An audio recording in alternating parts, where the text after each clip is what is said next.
ride back to your car, drive straight across the road into the main park and follow the park road back to where you see interpretive signage to show you where the actual fort sat on the banks of the Kentucky River. It's in a floodplain, so when the state decided to build a replica, they moved it up the hill to keep it out of the floodwater. The siege took place over 11 days and nights from September 7th through September 18th, 1778. We condensed our reenactment to several major points from those 11 days for today's presentation. To help you understand the importance of the siege, I want to give you some background on the settlement of Boonesborough.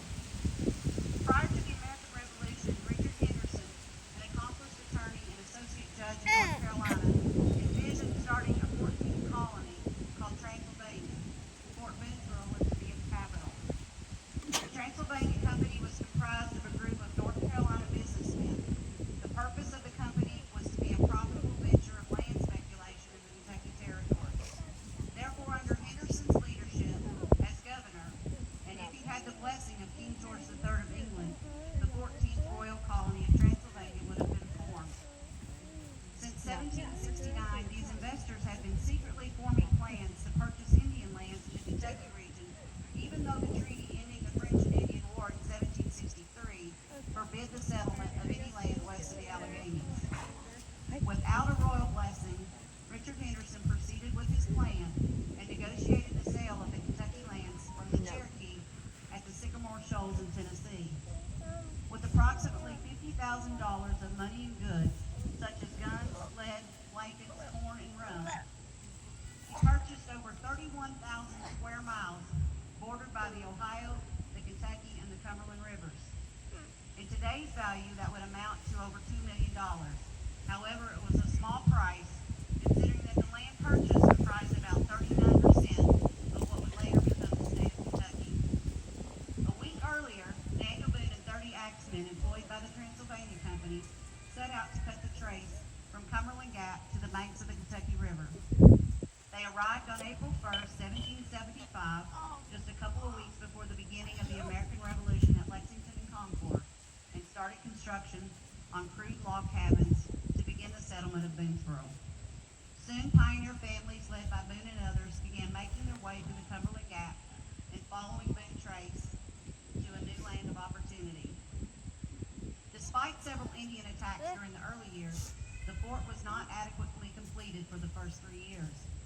In January of 1778, Boone led a party of 26 men from the fort at Boonesborough to the lower Blue Lick Springs to boil water to make salt to use in preserving their meat. The salt springs are located near present-day Blue Lick State Park in Robertson County, Kentucky. On February 8th, while working at the Blue Licks, the party was surprised and captured by Shawnee and taken to a village near what is now Xenia, Ohio. The men of Boonesborough were taken there to be ransomed to the British at Detroit. On the march to Detroit, Daniel became friendly with one of the chiefs named Blackfish. Boone convinced Blackfish not to accept the British bounty for his capture. Blackfish was so impressed with Boone that he adopted Boone as his son and named him Chattaway, which means big turtle. He took Boone back with him to Ohio to live as a member of his tribe. Because of his skill as a hunter, the Shawnee gave Boone freedom to lead the village on short hunts. During his time with the Indians, he learned of a plot to attack the Kentucky settlements with the aid of the British in the fall of that year. The campaign was a British plan to defeat any rebellion of the colonies in the western theater of the Revolution. Knowing Boonesborough could not withstand an attack of great force, Boone slipped away on June 16th with a horses and supplies and traveled 160 miles in 4 days to warn the inhabitants of Boonesborough of the impending danger. However, upon his return, he was met with suspicion. Not only did he look like an Indian, but it was rumored that he had surrendered the salt-making party to the Shawnee, and now he was merely a spy for the Indians planning their attack. Boone, partially to prove his loyalty to the fort, organized and led a sudden and short attack on the Indian village in Pickaway, Ohio. The purpose of the attack was to divert the intended plans of British and Indians against Kentucky, but once again he was met with distrust.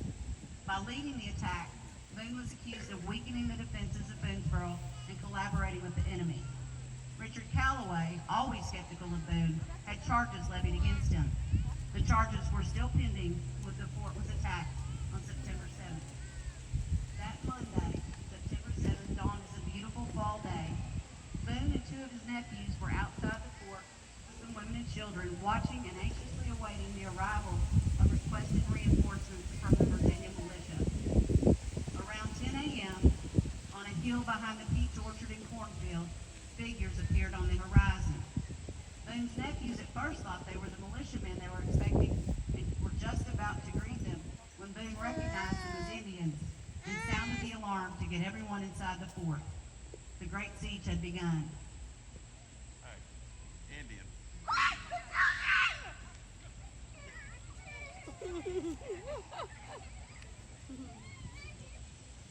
While first-hand remembrances vary on the numbers among Blacksmith's force, there were approximately 400 Indians and 20 or more French mercenaries from Canada fighting on behalf of the British Crown.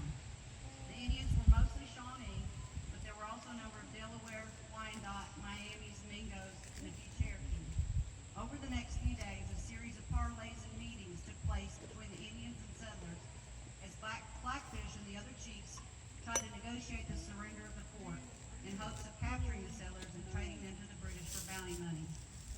From her book, And the Battle Began Like Claps of Thunder, Anne Crabb transcribed statements from Boone's relatives and others who were present at the siege.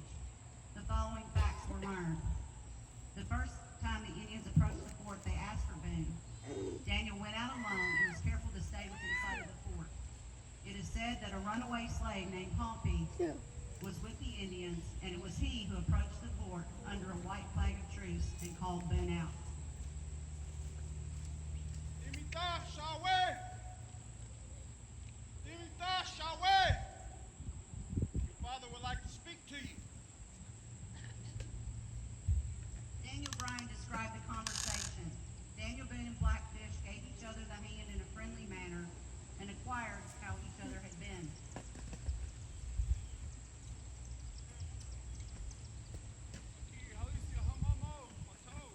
Blackfish said to Boone, "My son, what made you leave us in the manner that you did?" Boone answered that he had missed his wife and children so much that he could stay no longer. Blackfish replied, "My son, if you had let me know you wanted to see your wife, I would have let you go at any time and would have helped you in the going." He told Boone that the army he could see around him was sent by Henry Hamilton, the governor of Detroit. He was to take the inhabitants of Boonesborough as prisoners to Detroit. Blackfish told him that if he surrendered, they would be treated well, but if he did not, he would not make any guarantees. Boone told him he could not make that decision by himself, as there were many chiefs in the fort, and that leadership had changed in his long absence, and he must consult with the other men and present them with the terms for their reaction.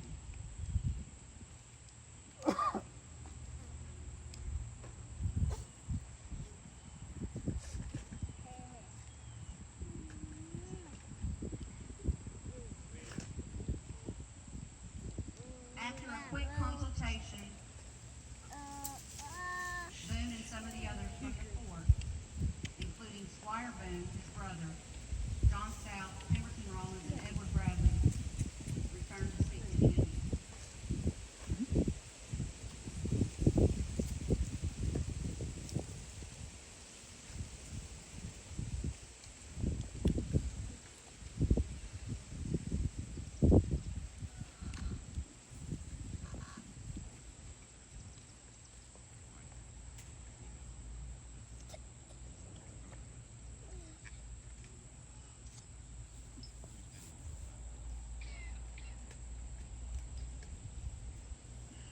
Boone tells Blackfish that his white brothers wish for peace with the Shawnee, but they do not trust the words of the redcoat governor who buys the scalps of their women and children. He also tells Blackfish that they are prepared to defend the fort to the last man. Inside the fort, the settlers were preparing for a siege. Based on faulty intelligence, Blackfish believed there were about 200 militia in the fort, when in fact there were only about 40 effective fighting men. To give the illusion that there were more defenders, many of the women dressed in men's clothing and hats and carried weapons. On September 9th, another session began with the leaders of both sides meeting outside the fort.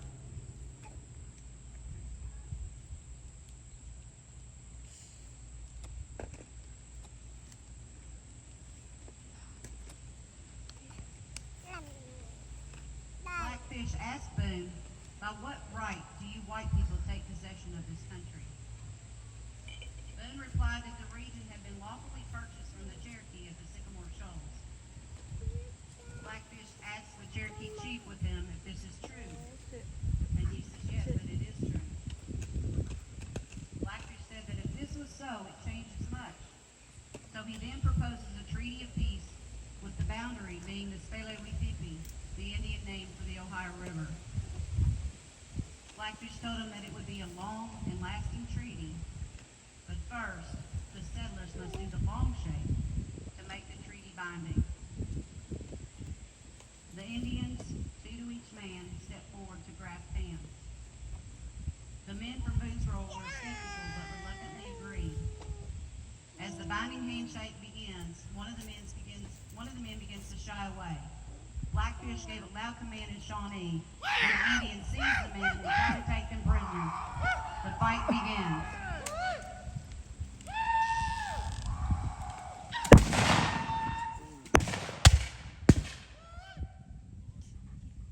While the Indians continued, the men of the fort followed the cavalry's orders and fired upon them. Reportedly, the first shot was fired by William Stafford, sharpshooter positioned in the south facing the treaty site. There was a terrible battlefield, but all the men made it back to the station. Sharpshooter was shot through the shoulder, and Daniel was shot in the skin of a tomahawk. They both lived. The fire continued sporadically as the Indians had trampled all the defenders out of the fort into open battle.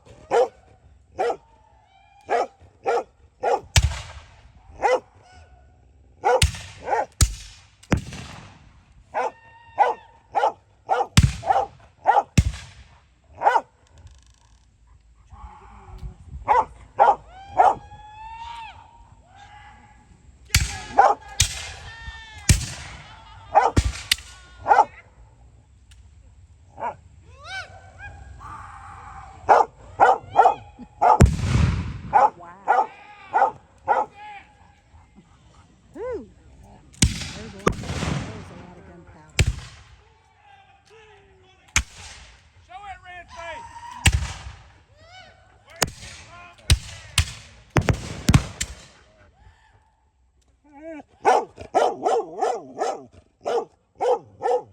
Turn that dog loose.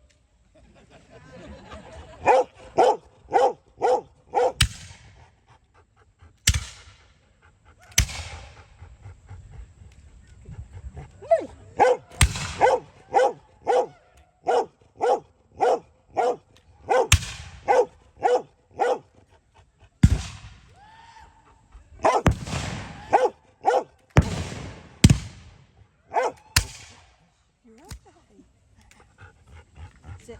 Sit.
Discouraged at their stalemate, the Indians began to drift away. The settlers arose on the morning of September 8th.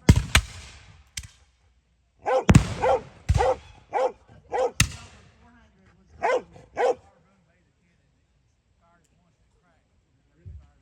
Casualties from the fort were light. Only two were killed. David Boast, a Dutchman, Hey, red and shirt, London, I got pumping. Casualties from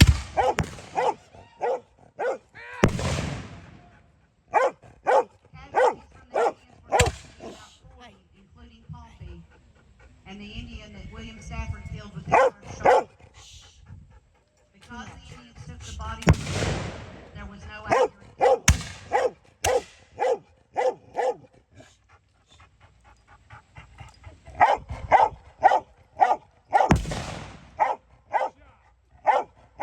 And so the great siege of Boonesborough had come to an end.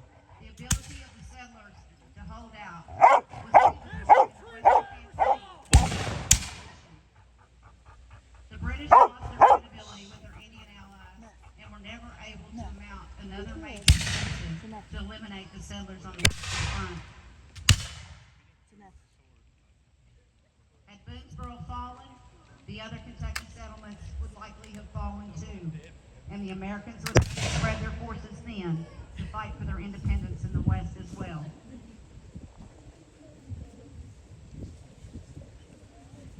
Once again, we want to thank you for joining us. Feel free to mingle with the reenactors.